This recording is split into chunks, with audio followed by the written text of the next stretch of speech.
نحمده ونصلي على رسول الكريم اما بعد فاعوذ باللہ من الشیطان الرجیم بسم اللہ الرحمن الرحیم السلام علیکم ورحمۃ اللہ وبرکاتہ۔ اس کے ہر لفظ میں پوشیدہ ہے اسرار حیات، اس کے ہر لفظ میں پوشیدہ ہے اسرار حیات، رہنمائے فکر انسان ہے قرآن مجید۔ جناب صدر و حاضرین، میرا موضوع سخن ہے، کوئی صحیح تو دنیا میں قرآن کا رتبہ پا نہ سکا۔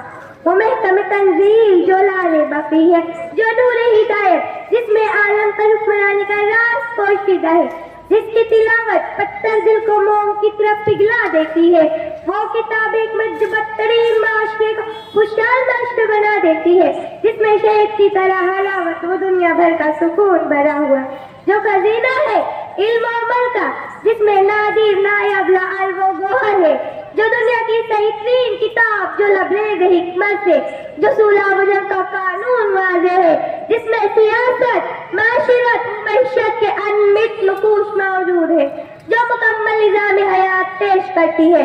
اس میں علوم معروف کا وہ بیان ہے جس کا احاطہ آج تک کسی کتاب نے نہ کیا اور نہ ان کا امکان ہے۔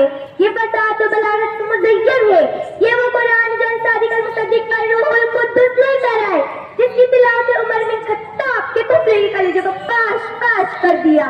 ابو جہل بھی اس کی رات محسوس کیے بغیر نہ رہ سکا۔ اسرار جن میں انگریزوں نے اس سے فائدہ اٹھایا اور اس کی عدل پروری عزت و عظمت کا اعتراف کیا، مگر آج غیروں کے اعتراف کے باوجود قرآن کس طرح رسوا ہو رہا ہے۔ جب کبھی غیروں نے قرآن کو رسوا کیا تو ہم چیخ پڑے، مگر جب ہم ہی رسوا کر رہے تو کون روئے۔ پتھر گرا ہے سر پہ خود اپنے مکان سے، پتھر گرا ہے سر پہ خود اپنے مکان سے، شکوہ کروں تو کیسے کسی آسمان سے۔ حاضرین گرامی، قرآن جس راستہ ہدایت ہے سارے انسانوں کے لیے، جس میں نکاح و طلاق کے صحیح ترین قوانین موجود ہیں، جو حقوق کی نسواں قلم بردار ہے، جو ناپ تول کا ایماندارانہ درس دیتا ہے، جو قتل نفس و قطع عمل کو حرام قرار دیتا ہے، جو یہود و نصارہ کو ذلیل اور مومن کو سر بلند کرتا ہے، جو اقامت جو سلوات اقامت دین کا مدعی ہے، جو میت دفن ہوتی کر تقسیم کرنے کی نصیحت کرتا ہے، جو سود کو حرام تجارت کو حلال قرار دیتا ہے، جو صاحب الجنت اور صاحب النار کی وضاحت کرتا ہے۔ افسوس صد افسوس کہ ہم نے اس قرآن کی عظمت یہ سمجھ لی ہے کہ اسے گھر میں ایسی اونچی جہاں خوبصورت گلاس میں بند کر کے رکھ دی جہاں کسی کا ہاتھ نہ پہنچ سکے۔ وہ ایک کتاب جس کی جگہ آتی دل و نظر، وہ ایک کتاب جس کی جگہ آتی دل و نظر، ہم نے اسی کتاب کو طاقوں میں رکھ دیا۔ اے حاملین قرآن، صحابہ کرام نے قرآن کے حسب ہدایت اپنی زندگی کو سنوارا اور دنیا پر آفتاب آفتاب بن کر ضیاء بار ہوئے۔ آج ہم نے اس کتاب کو بھلا دیا تو خدا نے ہم کو بھلا دیا۔